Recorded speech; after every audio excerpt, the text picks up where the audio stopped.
अब जानते हैं ये कितने प्रकार के आते हैं। तो पहला एनएस। एनएस का मतलब होता है नॉर्मल सलाइन। ये क्या होता है, कितने परसेंट सलाइन पाया जाता है, इसमें क्या कॉम्पोजिशन पाया जाता है, किसी पेशेंट को कितना चढ़ाया जाता है, ये सब आगे अच्छे से बात करेंगे। दूसरा डीएनएस, डेक्स्ट्रोज नॉर्मल सलाइन। तीसरा आरएल, रिंगर लैक्टेट सॉल्यूशन। और चौथा D5, D10, D25 सॉल्यूशन। और पांचवा मैनिटोल सॉल्यूशन। देखो, जरूरी नहीं है आप लोग किसी स्पेशल रीजन के वजह से इसको पढ़ोगे। देखो, अगर ये आप पढ़ोगे तो आपको मेडिकल का नॉलेज होगा। बस आप इस वीडियो को पूरा देखें, आपको एक एक चीजों के बारे में मैं समझाता हूँ। सबसे पहले बात करते हैं एनएस यानी कि नॉर्मल सलाइन, जो कि इस तरह की बोतल होती है। तो इसमें क्या कंपोजिशन पाए जाते हैं वो कंपोजिशन समझो। 0.9% NaCl, सोडियम क्लोराइड। देखो, बोतल तो 100 ml का भी आता है, 500 ml का भी आता है और 1000 ml का भी आता है। जैसा कि आप इस इमेज में देख पा रहे हैं, इसके अंदर दोस्तों 0.9% NaCl होता है। NaCl क्या होता है? NaCl का मतलब सोडियम क्लोराइड है, जो कि नमक का एक फॉर्म है। इसको आप नमक का पानी कह सकते हैं, क्योंकि इसमें हल्का सा NaCl यानी कि नमक पाया जाता है, इसलिए ये थोड़ा साल्टी होता है। इसका आप स्क्रीनशॉट ले लो, फिर मैं आगे बढ़ता हूँ। अब बात करते हैं कि ये जो नॉर्मल सलाइन है, इसका यूज क्या है, किस किस कंडीशन में यूज किया जाता है। तो पहला डिहाइड्रेशन, पानी की कमी होने पर। जब कोई व्यक्ति डिहाइड्रेटेड है, डिहाइड्रेशन का मतलब पानी की कमी। अब पानी की कमी क्यों आ जाती है? तो किसी व्यक्ति को लूज मोशन हो गया, वोमिटिंग यानी कि उल्टी हो गया, कोई व्यक्ति बहुत ज्यादा धूप में काम कर रहा है जिसके कारण हीट स्ट्रोक हो गया। ये सब कारणों से हमारे शरीर में पानी की कमी आ जाती है। तो इस कंडीशन में हम लोग एनएस का यूज करते हैं। दूसरा वुंड वॉशिंग, घाव को धोने के लिए एनएस का यूज दोस्तों घाव साफ करने में भी किया जाता है, ताकि कोई डस्ट या ऑर्गेनिज्म हट जाए उस घाव या चोट की जगह से। तीसरा डाइल्यूशन ऑफ इंजेक्शन, इंजेक्शन मिलाने के लिए एनएस का यूज इंजेक्शन मिलाने के लिए भी किया जाता है। जैसा कि आप देखे होंगे, कोई इंजेक्शन पाउडर में आता है, तो वैसे में एनएस डाइल्यूट करके पेशेंट को देने में यूज किया जाता है। चौथा मेंटेन वाटर बैलेंस, पानी की कमी को पूरा करने के लिए, हमारे शरीर में पानी की बैलेंस बनाने के लिए इसका यूज किया जाता है। आई होप आपको एनएस का यूज समझ आया होगा। अब इसका स्क्रीनशॉट ले लो आप। अब बात करते हैं डोज ऑफ एनएस। एनएस का नॉर्मल डोज क्या है, मरीज को कितना देना होता है वो देख लेते हैं। Dose of normal saline is completely depend on patient condition in disease. दोस्तों, नॉर्मल सलाइन कितना देना है यह मरीज के अवस्था एवं उसकी बीमारी पर निर्भर करता है कि मरीज को क्या बीमारी है, उसकी अवस्था क्या है, 1 बोतल पानी चढ़ानी है या 2 बोतल, यह डॉक्टर पेशेंट की बीमारी के अनुसार चढ़ाने को कहते हैं। फिर भी मरीज को लगभग 2000 से 3000 ml 24 घंटे के अंदर दे सकते हैं। ये चीज ध्यान रखना। अब इसमें नोट करने वाली बात यह है दोस्तों, इसमें सबसे ज्यादा महत्वपूर्ण एक बात आपको समझना बहुत जरूरी है। यदि किसी व्यक्ति को ब्लड प्रेशर की समस्या है तो यह एनएस नहीं देना चाहिए। ये आप जरूर से जरूर ध्यान में रखना। अब क्यों नहीं देनी चाहिए? क्योंकि एनएस में रहता है सोडियम क्लोराइड यानी कि एनएस।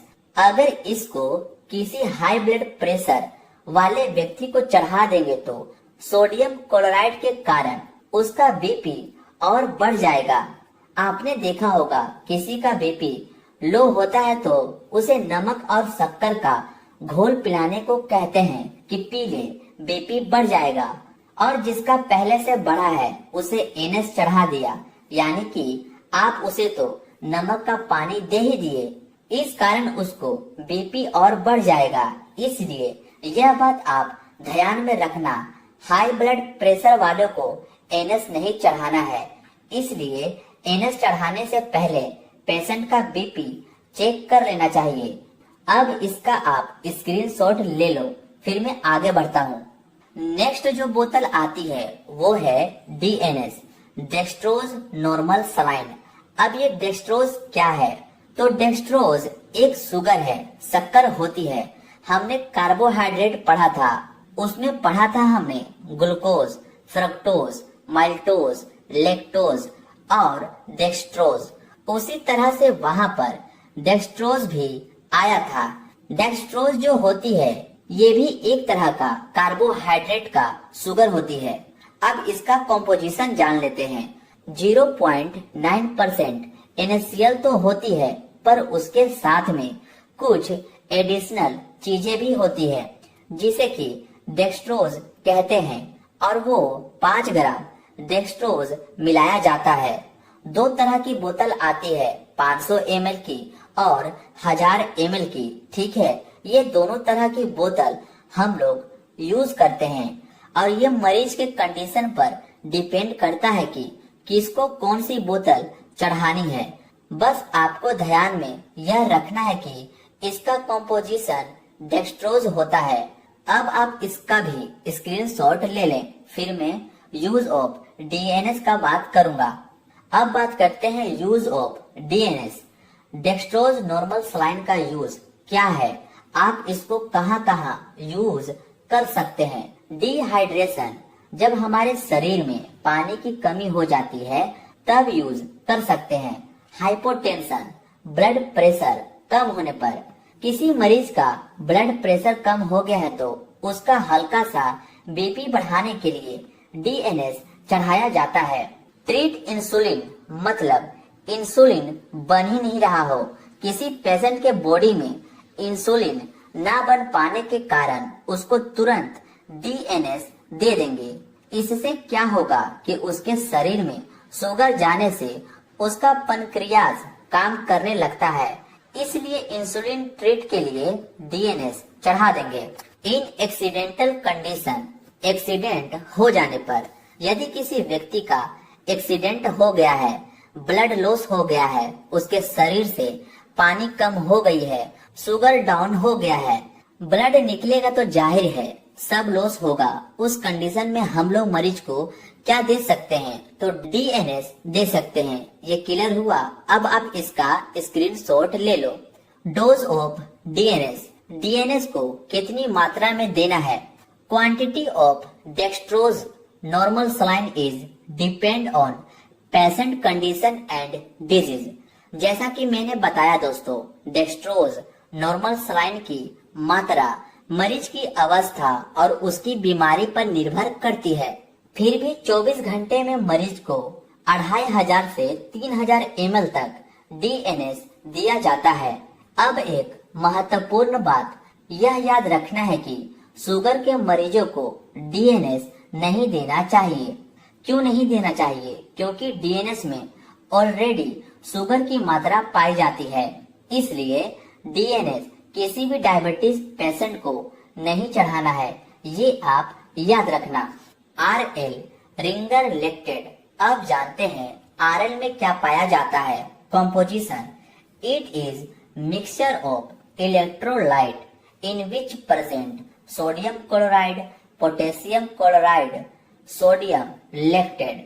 जो आरएल यानी कि रिंगर लेक्टेड होता है, यह इलेक्ट्रोलाइट का मिक्सचर होता है। इसमें sodium chloride, potassium chloride, sodium lactate पाया जाता है। ये सब सारे कंपोजिशन से मिलकर हम लोग आरएल बनाते हैं। क्लियर हुआ? जब किसी मरीज को इलेक्ट्रोलाइट की कमी हो गई, बहुत ज्यादा वाटर लॉस हो गया, उस समय मरीज को यह आरएल चढ़ाते हैं। क्लियर है दोस्तों? अब आप इसका स्क्रीनशॉट ले लें। अब बात करते हैं यूज ऑफ RL, डिहाइड्रेशन, पानी की कमी होने पर। इलेक्ट्रोलाइट इम्बैलेंस, इलेक्ट्रोलाइट की कमी हो जाने पर। ड्यूरिंग द सर्जरी, सर्जरी के बाद में दिया जाता है। बर्निंग कंडीशन, कोई व्यक्ति जल जाता है तब यह दिया जाता है, क्योंकि जलने के कारण उसके शरीर में वाटर की कमी हो जाती है। जाहिर है वाटर लॉस होने से इलेक्ट्रोलाइट भी कम हो जाता है, तो बर्निंग पेशेंट को RL देते हैं। न्यूट्रिशनल डिफिशियंसी, कुपोषण हो जाने पर। कोई बच्चा का न्यूट्रिशन कम हो जाता है तो उसे RL देना होता है। हाइपोटेंशन, ब्लड प्रेशर का कम होने पर। किसी व्यक्ति का BP बहुत कम हो गया हो तब हम यह RL दे सकते हैं। It is suitable for diabetes patient, यह दोस्तों शुगर के मरीजों को दे सकते हैं। देखो पहले समझो, कोई मरीज आया, उसके शरीर में पानी की कमी है और उसको डायबिटीज भी है, तो ऐसे में हम थोड़े ना उसको NS या DNS चढ़ा देंगे, नहीं ना। तो वैसे पेशेंट को जिसको डिहाइड्रेशन हो और साथ में शुगर भी हो तो हम उसे RL दे सकते हैं, क्योंकि RL में शुगर नहीं होता है, इसलिए डायबिटीज वाले पेशेंट के लिए RL सुटेबल होता है। क्लियर है? अब आप इसका स्क्रीनशॉट ले लें। Dose of RL is depend on patient condition and disease. Ringer lactate कितना देना है यह मरीज की अवस्था और बीमारी पर निर्भर करता है। फिर भी इसको 500 ml से लेकर 1000 ml तक 24 घंटों में मरीज को दिया जा सकता है। कॉम्पोजिशन क्या पाया जाता है? D5 5 ग्राम डेक्सट्रोज इन 100 ml। देखो जो D5 आती है उसके अंदर 5 ग्राम डेक्सट्रोज 100 ml के अंदर होता है। जो दोस्तों 100 ml की बोतल आती है उसके अंदर 5 ग्राम डेक्सट्रोज पाया जाता है। डेक्सट्रोज तो मैंने बताया ही था, शुगर को कहते हैं।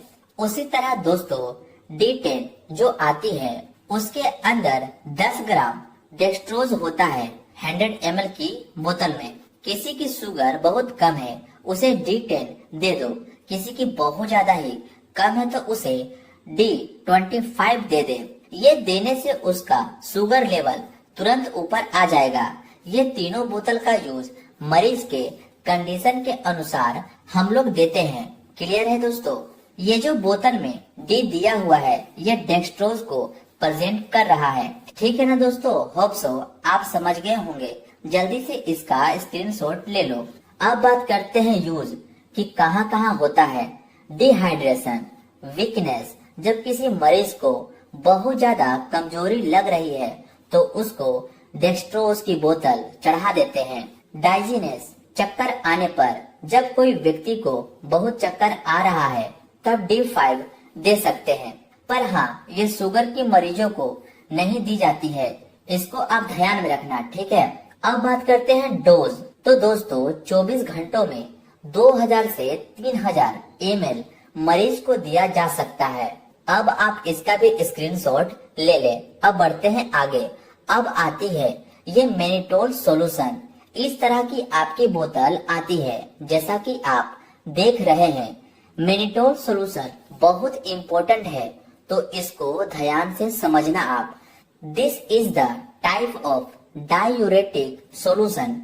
It's means it increase the volume of urine.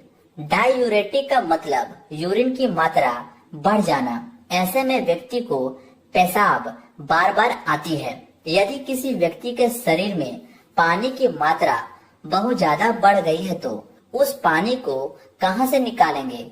जाहिर है यूरिन से निकालेंगे।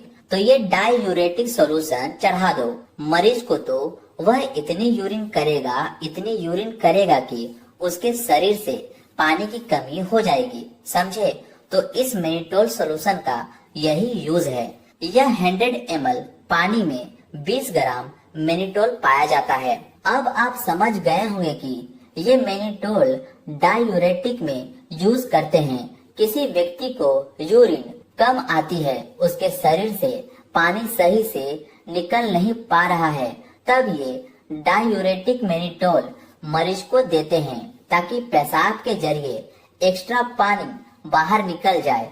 अब आप इसका स्क्रीनशॉट ले लो। उम्मीद है आपको ये वीडियो पसंद आई हो और आईवी फ्लूइड से रिलेटेड अब आपको कोई दिक्कत ना हो। मेडिकल से जुड़ी और भी वीडियो देखने के लिए इस चैनल को आप सब्सक्राइब जरूर कर लें। Thank you for watching.